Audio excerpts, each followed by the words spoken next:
So I thought I would do a couple of videos on weight loss injections because, I mean, who's not talking about them, right? Who's on them? Who's not on them? She's lost a lot of weight. She's been on those injections, and there's a lot of misconceptions around them.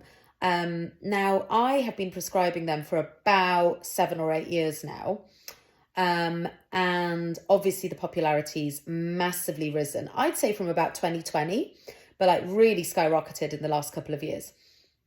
And I was really wary to talk about it initially because well, first of all, I didn't really want to be known as like a weight loss doctor because that isn't what I do. I look at weight loss as part of a whole picture for a patient. So if I'm seeing someone who's menopausal and they're having bad symptoms, or there's gut health or a thyroid issue, I mean, obviously I want to check those things and manage them. And also, when someone comes in is like, I can't lose weight, I don't just go, oh, take a weight loss injection. I'm like, well, what's your thyroid doing? What's your stress like? What's your diet like? Do you exercise? Well, if you're menopausal, you do put on more fat.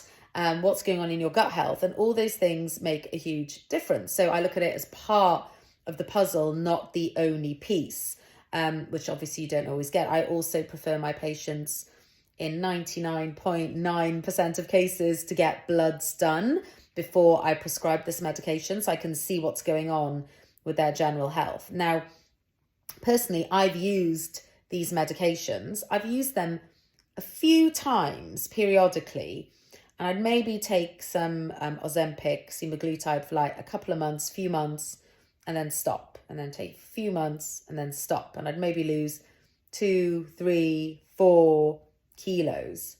And I never really got anywhere until last year. So I can tell you without a doubt that these medications do not work if you're not in the right mindset.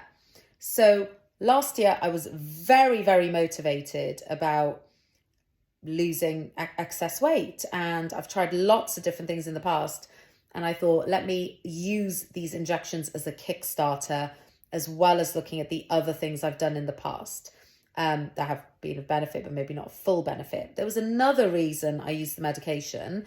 My bloods were showing that I was tipping into pre-diabetes.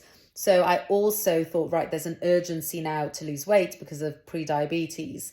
And this medication will help me with my diet. It will help me lose, 10% of my body weight, which can really help improve diabetes, pre-diabetes. I've lost more than 10% of my body weight. In fact, more around 15 or so. I haven't actually quite worked it out. There was basically 18 kg, which is about what, stone and what, close to 2 stone, I think, something like that. So I needed to lose that weight. I've been overweight for a while, obviously doing the work that I do. I know all the right things to do, but I wasn't getting anywhere. And that's sometimes where genetics come into play. So the medication really, really helped sort of retrain what was going on for me, helped me be very mindful of portion control. And even now, I can often be hungry, but that doesn't mean I have to eat, and it doesn't have to mean I'd eat the quantity that I would have previously have eaten. And it's changed sort of choices I make when I go out for dinner. I used to be like, I'm out for dinner, I must eat chips and I must get a dessert, which is great, but not if you go out for dinner like 4 to 5 times a week, which sometimes you do in London. You end up eating out a lot sometimes. So it's really helped change my perception around what normal eating is, which I hadn't quite just got theoretically.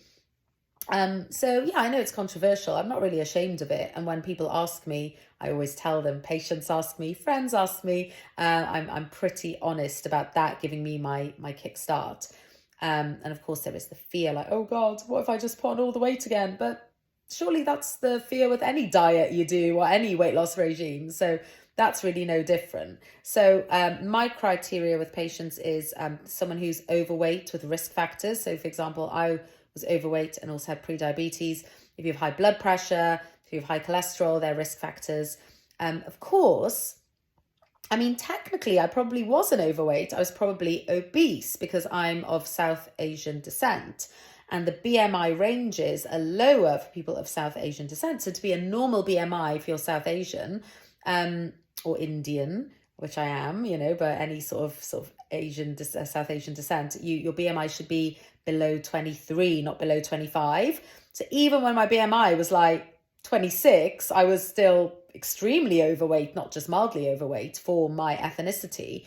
And that's because the risk genetically people of my ethnicity have to heart disease and things like that. So a BMI of 28, which I was definitely touching, is obese in that population. So, these things are important to be aware of. So yeah, I thought I'd share a bit about that journey with Ozempic. And then my next video, I'm going to talk about the practicalities around taking it. And then the last video, I'm going to talk about like a bit more sort of common things that people see with it and how one would stop taking it. So hopefully you're going to find these videos really helpful.